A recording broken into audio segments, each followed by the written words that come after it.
अब हमारे पास आ जाता है वन सैम्पल एक्सरसाइज। ठीक है, हमारे पास 3 थी उसकी टाइप्स, एक वन सैम्पल थी, एक इंडिपेंडेंट और एक डिपेंडेंट, जो हमने प्रीवियस डिस्कस किया है इसी लेक्चर में। अब वन सैम्पल के लिए हम एक न्यूमेरिकल करते हैं।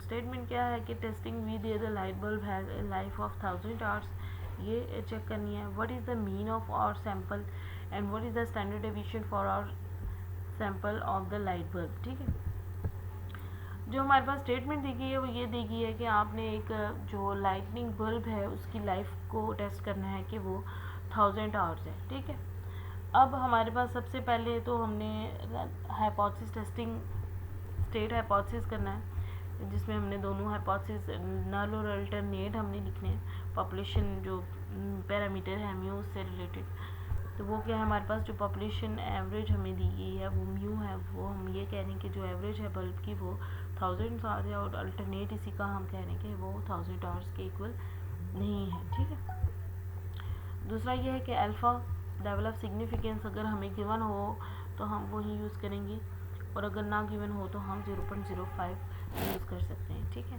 कैलकुलेट टेस्ट स्टैटिस्टिक्स हमारे पास ये ऑब्जर्वेशन हैं। ठीक है, ये फार्मूला है हमारे पास टी का, इसके अकॉर्डिंगली हमने वैल्यूज़ फाइंड करनी है। एक्स बार फाइंड करना है, उसका फार्मूला आपको पता होगा, sum of x i over n. Sum of x, इस पूरी को हमने सम करना है और नंबर ऑफ ऑब्जर्वेशन एन पे डिवाइड करना है, जो कि 10 है, तो हमारे पास ये आ जाएगा।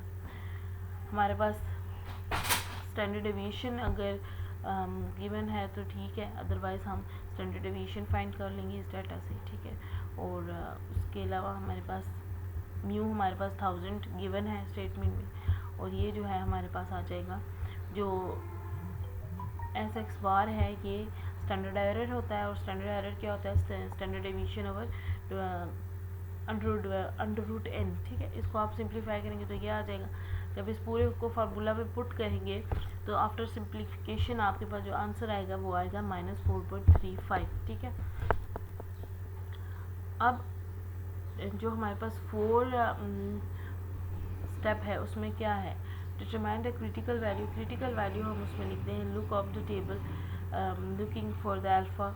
हमारे पास जो टेबल है, ठीक है, हमारे पास जो टी का टेबल होता है, ठीक है, वो किस तरह का होता है कि एक साइड पे हमारे पास अल्फ़ा होते हैं 0.01, 0.05, 0.010 इस तरह का। ठीक है, और एक साइड पे टू टेल के लिए, एक टू टेल के लिए होता है और एक वन टेल के लिए होता है। ठीक है, और डिग्री ऑफ फ्रीडम एक साइड पे होती है। तो हम उसमें देखते हैं टेबल में वैल्यूज़, तो according to 9 degree of freedom 9 degree of freedom and alpha is 0.05 और टू टेल है हमारे पास, तो हमारे पास जो हम टी कैलकुलेटेड आ रही है वो 2.262 आ रही है। ठीक है, उसके बाद स्टेट डिसीजन रूल हमने लिखना है कि अगर हमारे पास ये ग्रेटर आ जाती है तो हम इसको रिजेक्ट कर देंगे, और अगर लेस आ रही है तो हम इसको H0 को एक्सेप्ट करेंगे। ठीक है, ये देखिए यहाँ पे प्रोपोर्शन 1 टेल के लिए है और ये प्रोपोर्शन 2 टेल के लिए है। ठीक है, अगर ये देखिए हमारे पास 0.05 है और हमारे पास ये 0.05 का पोर्शन आ रहा है। ठीक है, इसमें हमने देखनी है, और यहाँ पे 6 है, हमें 9 चाहिए था डिग्री ऑफ फ्रीडम, तो यहाँ पे जो वैल्यू आएगी कहीं वो हमने यूज़ करनी थी, जो कि 2.262 थी। ठीक है, इस तरह देखते हैं इसकी टेबल को। अच्छा जी, अब ये तो हमने क्रिटिकल इसमें लिख लिया कि अगर ग्रेटर होगी टी कैलकुलेटेड की वैल्यू, अगर टी टैबलेटेड से ग्रेटर होगी तो हम H0 को रिजेक्ट करेंगे, और अगर लेस होगी तो हम H0 को एक्सेप्ट करेंगे। ठीक है, अब यहाँ पे हम कंक्लूजन लिख लेते हैं। ये देखें, अब ये हमारे पास ग्रेटर आ रही है तो हम रिजेक्ट H0 कर दें। ठीक है, तो हमारे पास स्टेटमेंट कंक्लूजन क्या है कि state the conclusion we reject the null hypothesis that the bulb one drawn in which the average is 1000 or the difference or the mean sample is 867 and the mean for the population is 1000, so the difference that it is unlikely that our sample could have been drawn from population within an average life of 1000 hours. ठीक है, अगर हम इसको SPSS पे run करते हैं तो उसको हम पी वैल्यू और लेवल ऑफ सिग्निफिकेंस पे हम इसको चेक करेंगे।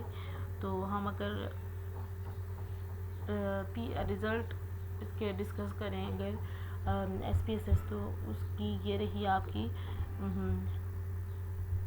उसमें हमारे पास ये रही आपकी टी की वैल्यू -4.348 और हमारे पास लेवल ऑफ सिग्निफिकेंस आ जाता है -0.02।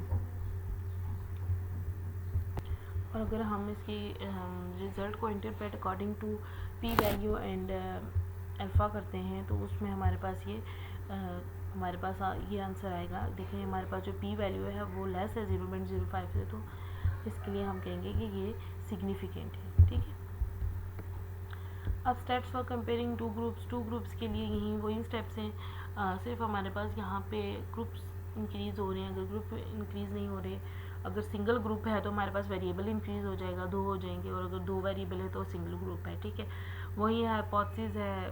उसके बाद हमने लेवल ऑफ सिग्निफिकेंस ड्रॉ करना है, फिर उसके बाद टेस्ट स्टैटिस्टिक्स है, कौन सा टेस्ट है, फिर उसके बाद हमारे पास आ जाएगा क्रिटिकल रीजन है, क्या सेट करना है, उसके बाद कंप्यूटेशन है, और उसके बाद कंक्लूजन है। 2 टेस्ट विद 2 सैम्पल्स हमारे पास क्या आ जाएगा, इंडिपेंडेंट टी टेस्ट और डिपेंडेंट टी टेस्ट। सबसे पहले हम इंडिपेंडेंट टी टेस्ट को देखेंगे। इंडिपेंडेंट टी टेस्ट भी हमारे पास क्या होता है कि used when we have 2 independent samples, for example treatment and control. ठीक है, फार्मूला इसके लिए हमारे पास ये रहा। ठीक है, terms in the numerators are the sample mean, ये हमारे पास सैम्पल मीन्स आ गए ऊपर, न्यूमरेटर और डी न्यूमरेटर में हमारे पास स्टैंडर्ड एरर बोलते हैं इसको। ठीक है, जो कि सिग्मा ओवर √10 या एस ओवर √10 आता है। टी टेस्ट में हम इसको S over small S over √10 करते हैं, और जो हमारे पास जी टेस्ट है उसमें हमारे पास सिग्मा ओवर √10 होता है हमारे पास। ठीक है, उसके बाद हमारे पास इंडिपेंडेंट के लिए the formula for standard error जो हमारे पास नीचे फाइंड हो रहा है, ये जो स्टैंडर्ड एरर है ये, इसको फाइंड करने के लिए हम ये फार्मूला यूज़ कर सकते हैं। ठीक है, और देखते हैं एग्जांपल। हमारे पास एक एक्सपेरिमेंटल डाटा है, caff control in no caffeine. ठीक है, ये हमारे पास डाटा है, एक कंट्रोल है कैफीन की और एक नॉट कंट्रोल है। ठीक है, तो हमारे पास सैंपल है, इसका नंबर ऑफ ऑब्जर्वेशन 9 ऑब्जर्वेशन है हमारे पास, इसकी 10 ऑब्जर्वेशन है। ठीक है, इसमें हमारे पास स्टैंडर्ड डेविएशन और ये सारी चीज़ें हमने फाइंड की हैं। अब सबसे पहले तो हम नल हाइपोथेसिस लिखेंगे और alternate state hypothesis, mu is equal to mu naught in μ1 is not equal to mu naught. ठीक है, कि दोनों जो हैं कंट्रोल और नॉट कंट्रोल जो कि फेन है वो हमारे पास इक्वल है या नहीं है। ठीक है, दूसरा हमारे पास लेवल ऑफ सिग्निफिकेंस है। ठीक है, और तीसरा हमारे पास टेस्ट स्टैटिस्टिक्स है, जो फार्मूला है उसके अकॉर्डिंगली हम इसको फाइंड करें तो x माइनस एक्स बार x1 बार माइनस x2 बार करेंगे तो 9.751 आ जाएगा। और जो हमारे पास -μ1 -μ2 था वो तो हमारे पास इक्वल आ जाता है। ठीक है, इक्वल टू 0 आ जाता है। और स्टैंडर्ड एरर फाइंड आउट करेंगे अकॉर्डिंग टू दिस फार्मूला, तो हमारे पास -2.758 टी कैलकुलेटेड आ जाएगी for independent sample 2 tail test. ठीक है, उसके बाद हमारे पास क्रिटिकल रीजन हम सेट करते हैं, डिग्री ऑफ फ्रीडम देखते हैं। इसमें हमारे पास n1 + n2 - 2 इस तरह देखी जाती है। n1 जो फर्स्ट सैंपल है उसका हमारे पास जो नंबर ऑफ ऑब्जर्वेशन है वो 10 है, सेकंड के लिए 9 है, और -2 क्योंकि 2 टेल है, सॉरी क्योंकि हमारे पास इंडिपेंडेंट 2 सैंपल्स के लिए है। ठीक है, टेस्ट तो इसको आप सिंप्लीफाई करेंगे तो 17 आ जाएगा। और जो अब हमारी अल्फ़ा के टेबल में आप 0.05 के नीचे डिग्री ऑफ फ्रीडम के सामने 17 को आप जब देखेंगे तो आपकी जो वैल्यू आएगी वो 2.11 आएगी। ठीक है, 2.11। ठीक है, इसको हम अब टी कैलकुलेटर से कंपेयर करेंगे। ठीक है, एंड 2.758 इज़ ग्रेटर देन 2.11। हम इसका यही हम कंक्लूड कर सके कि then reject the null hypothesis. ठीक है, रिजेक्ट द नल हाइपोथेसिस।